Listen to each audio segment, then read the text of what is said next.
Hello, everybody, and welcome back to TarHeelIllustrated.com, or if you're watching on our YouTube channel, Tar Heel Illustrated. I'm THI staff writer Jacob Turner, and joining me, as he always does, our very own publisher, Andrew Jones. And Andrew, we're here for the Anthony Harris edition of our UNC Basketball ISO Series that we've been rolling out over the past few weeks.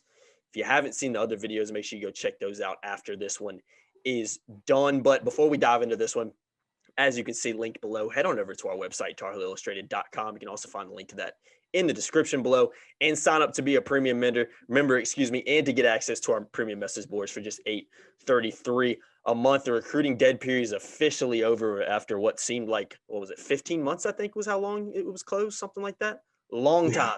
Long time that kids have been finally able to, go on campuses and check. Seemed like 15 years. Yeah, you're not lying about that, man. Very long time. So this is a great time to get involved over there because there's just so much recruiting stuff going on.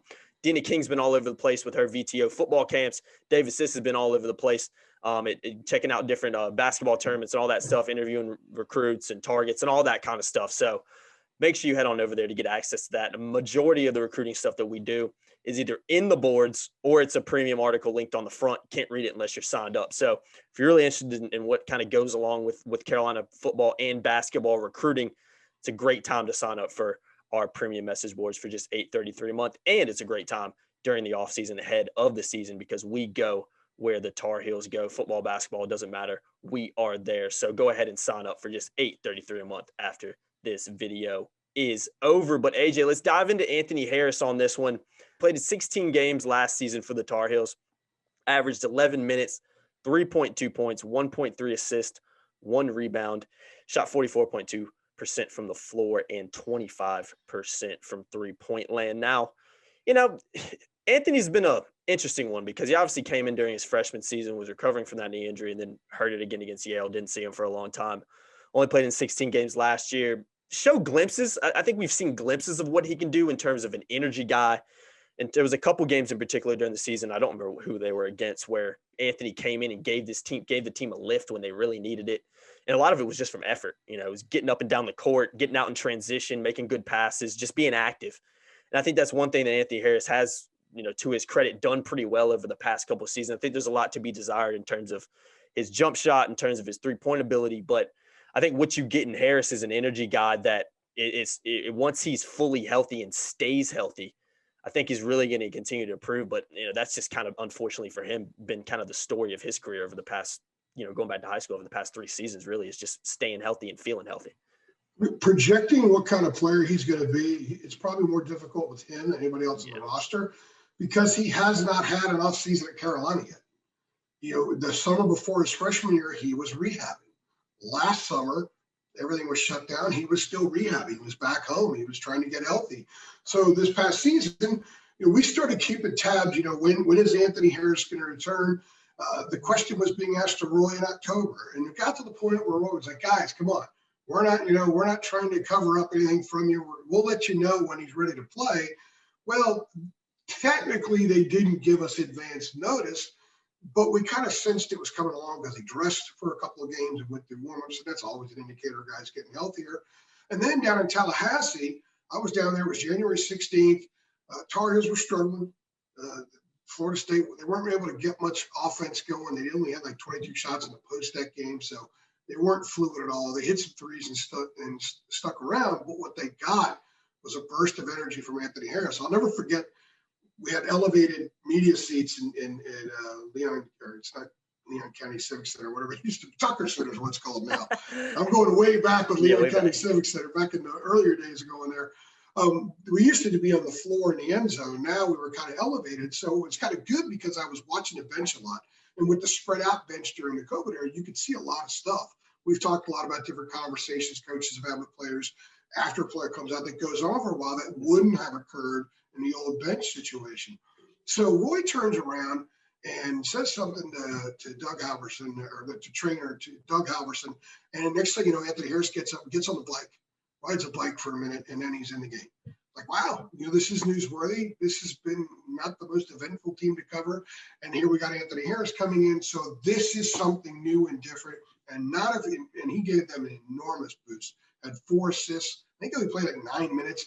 but he changed the sort of the spirit of the team. And I'm not gonna say that they were down, but they just kind of lifted. It was like a juice injection, a B12 injection he gave them. Now, he didn't do that every time he played. People, I think, that day said, wow, they need to start this guy. They need him out there. He could do so much. Well, his game is still limited. He doesn't have a great handle. Roy repeatedly told us he's not a point guard. So when you hear people say, I like to see Anthony back up at the point, he's not a point guard. He doesn't have a good enough handle.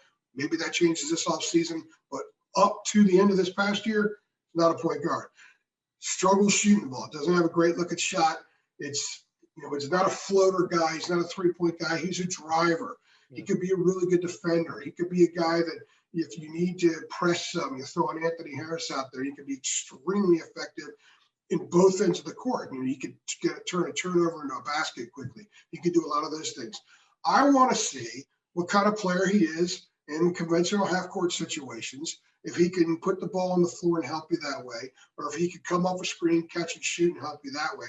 I want to know how he's going to help this team, and this offseason will go a long way toward determining what kind of player he's going to be in that respect, because we don't really know because he hasn't had a college offseason.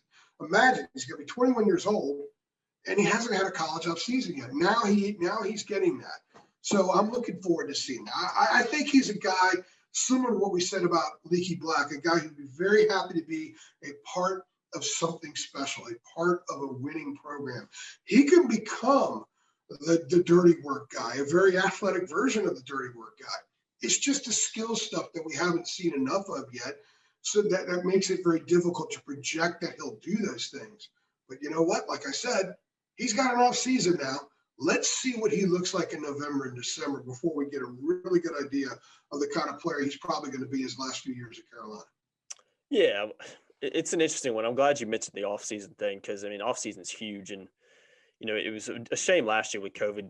Everybody knows how, competitive and how many former players come back to play in their offseason pickup games. That'll reassume this summer, which I think is going to be huge for everybody that's on this Carolina team. But someone like Anthony Harris in particular, when you haven't had an offseason, when you've just been struggling to get healthy, now he's healthy.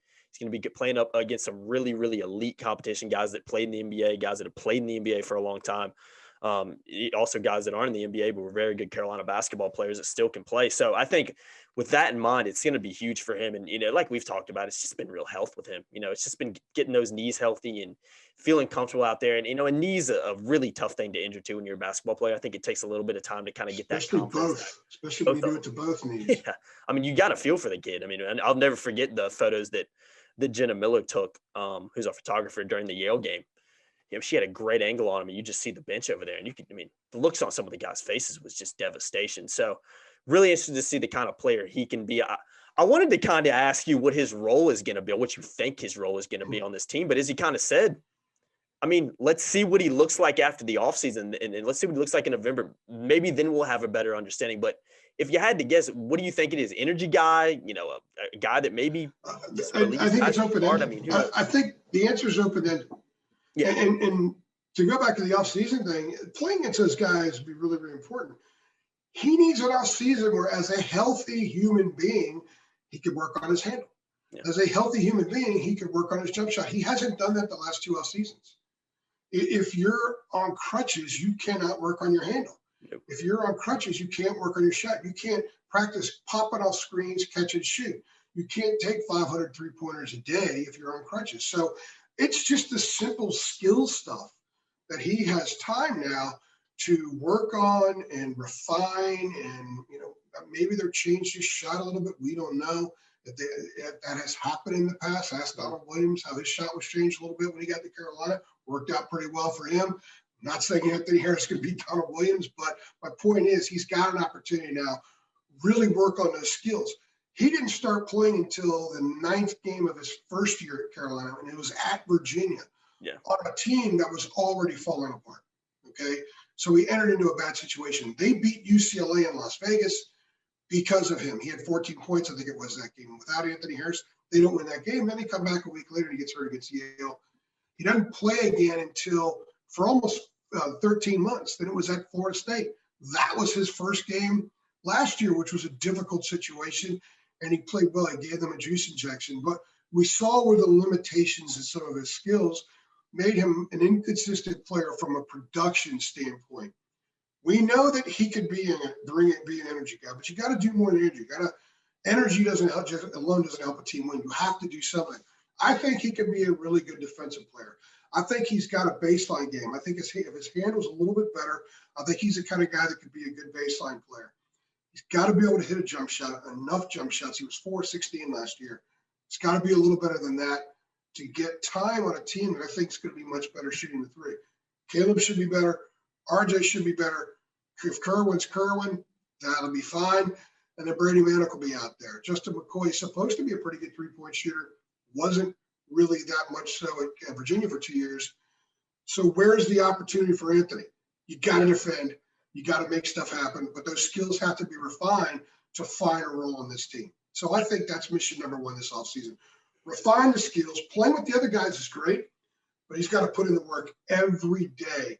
Dribble at the left, dribble at the right, little crossover, real simple stuff. The kind of stuff you learn at basketball camp when you're 12, he needs to do every day, all day. And I'm sure that he is, because from what I understand, very, very hardworking kid. Just think about what he overcame in rehab since he arrived in Chapel Hill. Roy used to tell stories about Anthony and Jeremiah Francis, their work in the weight room, where Roy would go get in his work and he'd sit there and watch them and thought they were grinding to rehab as much as anybody he'd ever seen. So I don't think that's going to be a question for Anthony. He either is going to eventually have enough skills to play and contribute a lot, or he won't. Yeah. It's one or the other. And I'm glad you mentioned how hardworking he is, because I know after a few games last season in the Smith Center, we used to see the likes that kind of walk. Caleb Love would come out there, Walker Kessler would come out there and shoot after the game. But Anthony Harris was another guy who was out there very, very often after the games, putting up shots for, sometimes an hour. But he was working on stuff. Yeah. He was working on some of the stuff I was just talking about. Mm-hmm. He was working on that pump fake, go jab left, dribble right, pull up jumper from like 14 feet a lot one time. You were setting up the camera, and I was turning around watching him do that. And so he was working on these basic things on his own time in the middle of the season. That's summer stuff. And he was putting in the time because he was finally healthy. And he was putting in the time last season doing that. So he's doing that stuff now. And we'll know what kind of player he is by Christmas. Yeah, but I think the potential there is if you're a Carolina fan, it's got to be pretty exciting when you consider he just hadn't been healthy. So you never really know what you may be able to get out of him next season. When you consider, like we've talked about for a majority of this podcast, the fact that he's just finally has an off season, that he's healthy and can work on those things. And we've heard about how hard of a worker he is, and I also think he's a great teammate. I think he's a guy that a lot of people respect because of what he's been through, the things he's had to overcome. Definitely a guy that maybe even a little bit further down the road could be a real leader on this team, despite maybe what he's doing out on the court. When you consider how hard he's worked to get where he is, what he's been through, the adversity he's dealt with, and seems like a kid who's done it with a smile on his face the whole time when you kind of get to know him a little bit. So, yeah, I think Anthony's one of probably maybe not the guy I'm most interested to see next season, but definitely up there in terms of, okay, what are we going to get out? What kind of Anthony Harris are we going to see next year?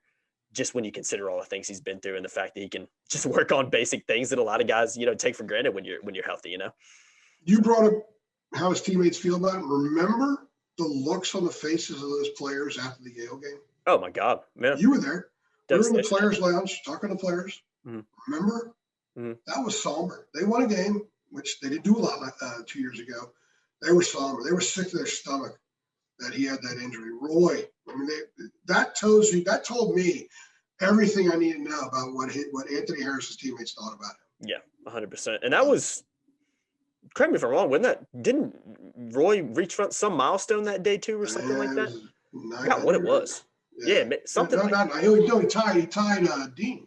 Yeah, that's what it was. Yeah, because I remember the little ceremony. I remember seeing photos of that. And Roy went out there and ran off the court. Didn't want to celebrate it because he wanted to go see how Anthony was. Yeah, I'll never, like I said. And he wasn't doing well, and the whole team went in there. That's why it took a while before Roy came in.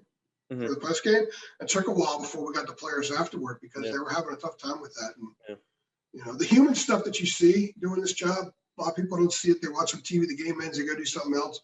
I've seen it for being in the locker rooms of teams 15 minutes after they get eliminated from the NCAA tournament, just stuff like that. That's when you really learn about the people you're covering. And we learned a lot about Anthony Harris by the way his teammates and Roy reacted that night. Yeah, never forget those photos, which I threw a little bit earlier in the video. Just that Jenna took. I mean, just the look on their faces during the bench just tells you all you need to know. And Anthony's face as well, just in shock. So, Yep. yeah, really, just happy for him. If anything, it doesn't matter who you're a fan of. You root for a guy like that just to get healthy and be able to play. So definitely Sure. a I don't guy want to see anybody get hurt. no, definitely not. Especially a kid like him who's both knees been dealing with it since high school. Really an interesting guy that I'm looking forward to seeing what kind of developments he makes in his game going into next season. But I think it's a good place to wrap this one up. AJ, the Anthony Harris edition of the UNC Basketball ISO Series is officially done. But if you haven't seen those, make sure you go check out the other videos we've done on a handful of other guys as well. We're doing them, and if you don't know, we're doing it on the returning guys that are coming back this season to the Tar Heels. So go check that out. Also head on over to our website. You can find the link in the description below and sign up to be a premium member for just $8.33 a month. And stay tuned for one final episode we'll have coming out here over the next couple of weeks as well. I've been Jacob Turner. He's been Andrew Jones. Make sure you like, share, and subscribe to our channel. We'll see you in the next one. Thanks, guys. Thanks.